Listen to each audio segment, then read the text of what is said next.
Hi there and welcome back to Japan, where we're going to be doing a reaction and review to our favourite K-pop group Dreamcatcher with their new song BOCA. And as always, I've just done the reaction, I'm about to give you the review. If you want to see the reaction I've just done, pause this video, click the link in the description below, and it will open up a separate little YouTube player where you can go and watch the reaction with me. Should you wish to hear the song, in case you haven't heard it, or if you just want to see how I reacted on the first time I heard it, that's what you need to do. You need to pause this video and click this link. That link. Otherwise, I'm about to give you the review. So you ready? You ready? You ready? Here comes the review. Have you heard the song? Seen the reaction? Don't say I didn't warn you. Alright, so this was one of those songs that I must admit that you feel there's a lot of weight going into it. With a group like Dreamcatcher, it is always very interesting because, like I said, I think one of the reasons why we've taken to them so much on this channel is because I think that K-pop as a general, there's a lot of artists who are doing a fairly similar sound. And so it's nice to hear a group who are doing something outside of that, who seem to be honest to me, be a little bit outside of the industry norm and seem to be able to play around a little bit more. And that's certainly what they are. I think they're representing that K-pop sound, that sort of well-produced, dancey K-pop sound, but with a more experimental approach to the actual tones, to the variety of different sounds that they put into their music, and to, you know, just the songwriting as a general. So listening to a new song by them is always an interesting one because you've got your fingers crossed and you're hoping that it's going to represent all those qualities. There has been songs, like I say, I did mention actually at the beginning of the reaction, Scream was one in particular where I didn't dislike it. I just found it not very memorable. It didn't really, to me, highlight any of their strengths because of the fact that that song was just kind of went through a lot of radio-friendly writing style tropes. The tone was kind of interesting, but it had a lot of the way it was written was kind of your normal thing where you get into the chorus and the chorus is just kind of like, there isn't really a chorus there. It's just kind of like a refrain, a musical refrain. And I guess at its worst, you could accuse BOCA of doing the same thing here in that there wasn't really much of a vocal melody in the chorus.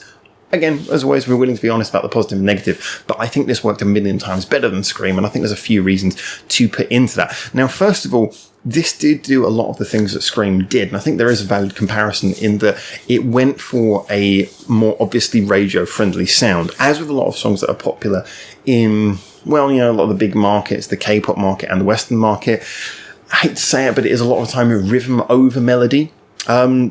But I don't think they sacrificed melody in any real significant way in this song. However, they did really manage to get the most out of the rhythm. The rhythm was fantastic from the beginning. I like the fact that even though you had a really sort of entrenched kick, you had an entrenched low end, the best way to do a dancey song is to have the kicks few and far between so each one has impact, which they did here. You know, they weren't sort of, it wasn't too much of a rapid fire bass line. It was very sort of punchy.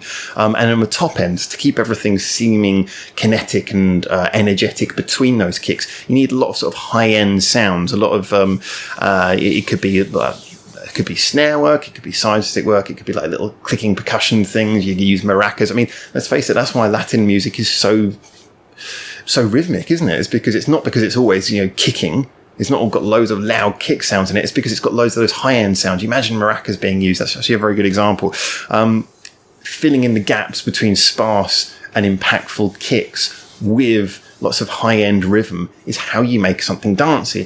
And this song really trades on that very well. Straight from the beginning, you get the impression that's what they're going for, and they keep with it. Admittedly, in the second verse, it becomes a little bit more melodic. They add more things in there, but that's because you've already had the rhythm entrenched into your brain, and so they don't have to so much signpost the rhythm in the second verse because you're already now with the flow of the song. So in the first verse, certainly they set that tone very well, and they set out the if you like the mission statement to sound business-like for the song very early on and very quickly. And I love the fact that almost all the vocal deliveries during the verses, but you know, until they get into the pre-chorus, is almost all done as rap. Usually you've just got the one member doing the majority of the rap stuff, and as always, she shined really nicely in this. I really like her tone of voice. I think she's just got a fantastic sound. It's got that sort of K-pop rap thing where it's a little bit attitudinal, I guess we'll make that word. It's a little bit attitudinal, but she doesn't come off as obnoxious. Like, I gotta be honest, I think a lot of K-pop rappers to me just sound super obnoxious, you know, kind of like they got more attitude than they can back up with skill. I get the feeling with her, she doesn't come across as obnoxious. She just comes across confident, as you want with a bit of, if you put in rap in, if you're going to be the rapper in a group, you want to sound confident. And she does back up with good skill, because it's in every song, she really flips up her style. She really knows how to have the right style for each song. So I like that. Even if her part's being written for her, I don't know 100% how that works. I'm assuming they probably are, but she does carry it off really well. She's got the right tone, the right flow. But almost every other member of the group here manages to do something which has a bit of a hip-hop feel to it as well, and that really works. They've all pulled off their parts quite well. Certainly in that element, like I say, she shines the most, but it's not to say that the other members weren't doing some great stuff as well.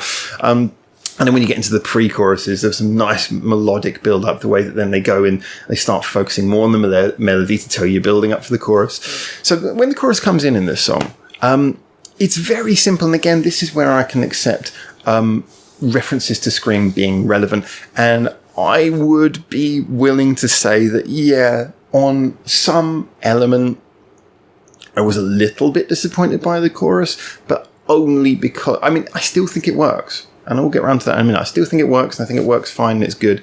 But I just think it would have been more memorable if they could have backed that up by maybe going a couple times around with the da-na-na-na, da-na-na-na, and just like a little bit of like one vocal line as they were doing there, and then just do the chorus a second time, but then put a vocal melody over the top. We've heard them do that in previous songs.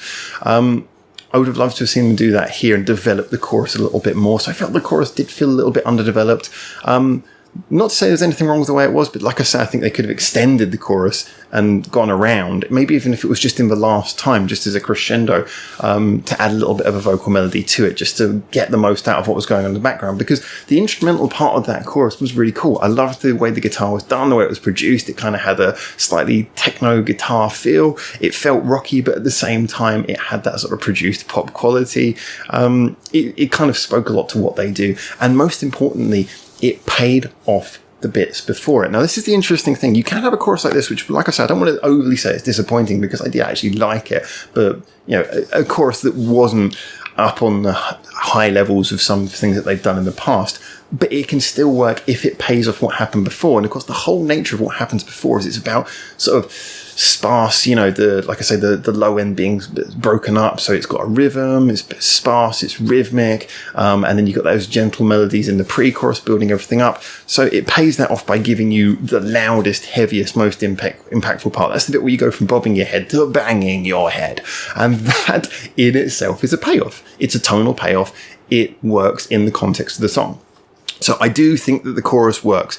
I completely accept there's a comparison to what I didn't like about the refrain, the hook in Scream, and quite a few other songs. I do accept that. I do accept that as a writing choice, it maybe wasn't what I would think is the best way of doing it, but just the whole way it was produced and the way it came across in the final product, you can see that it worked in the tone of the song. So I must admit, I come out of this song feeling like this is not going to change the group for me. This doesn't maybe add anything to the group for me that I haven't heard before. Tonally, it maybe doesn't shift the world so much, but they have done a couple of songs recently. I think, for example, was it Endless Night? I'm really bad at remembering song names, which just totally shifted off in a different direction. We went, hey, what's going on here? And I'm like, that's really cool. And there was another one, which unfortunately I can't remember the name. They only did like a dance video for it, but it was went in a completely different direction. Can I remember what it was called? Red Sun, that's it. Red Sun went in the total opposite direction and did something which wasn't rock at all. So they have been showing that they can shift their tone. So banking something which is maybe not overly spectacular is not a bad thing. So the question just comes back to, is it a song that is worth re-listening if you accept it for what it is, which is a fairly straight shooting song? Yeah, I think it is. I think that it goes through its particular motions with enough self-awareness. And like I say, it really is a head bopper. If you didn't bop your head or move your foot at all when you were listening to that song, then I think you might be missing something. I don't know if it's just me, but I think something's missing from you if you managed to stay completely rigid and still throughout that song. I think it really works at what it is. It's not going to shine through. I don't think it has anything that's necessarily going to make it shine through against the rest of their songs enough to be a standout song, but it works at what it is, and sometimes that's just enough, and it's enough to give a nice extra song into your catalogue and give something which, you know, people want to listen to a playlist of your songs. They know they're going to get good quality if you've got songs like this to back up your other maybe more memorable songs. So yeah, I enjoyed this, thought it was great. The video was a little bit more simple than their usual ones. Nothing wrong with that. Like I said, I noticed some tonal references, but this one seemed to be a little bit more straight shooting. It was very functional, it was well cut, well edited, it basically worked. Didn't stand out as being as memorable as some of their other videos, but it worked. So I think this is a functional example of a group who are quite individual, maintaining their individual identity, doing something that works in the context of who they are. Doesn't particularly push any boundaries, but certainly means that if you enjoy them for what they are, you can enjoy this song as part of that. Anyway, those are my opinions. As always, what I want to know now is your opinions. Get into the description, into the comments, tell me what you think, let me know what your opinions are. Try to justify them, because it's really great if we can start a conversation. I'll try and get in the comments as much as possible. I'm trying to keep up with that a bit. Although it has been, obviously a lot of things have been pressing down on time recently, but hopefully getting more time to get in the comments soon will be a good thing. So I'm looking forward to a lot hearing what you guys think about this. As always, music is only as good as it appears to the listener, whoever you are. Your opinion is valid, so let me know. Interested to know what you think, whether you're a fan of theirs or not. Obviously, liking and subscribing or following any of our social medias as linked in the description below is greatly appreciated as well. A big thank you to anyone who's on our Patreon and keeping this channel going through these aforementioned difficult times. Every YouTuber is so dramatic, aren't they?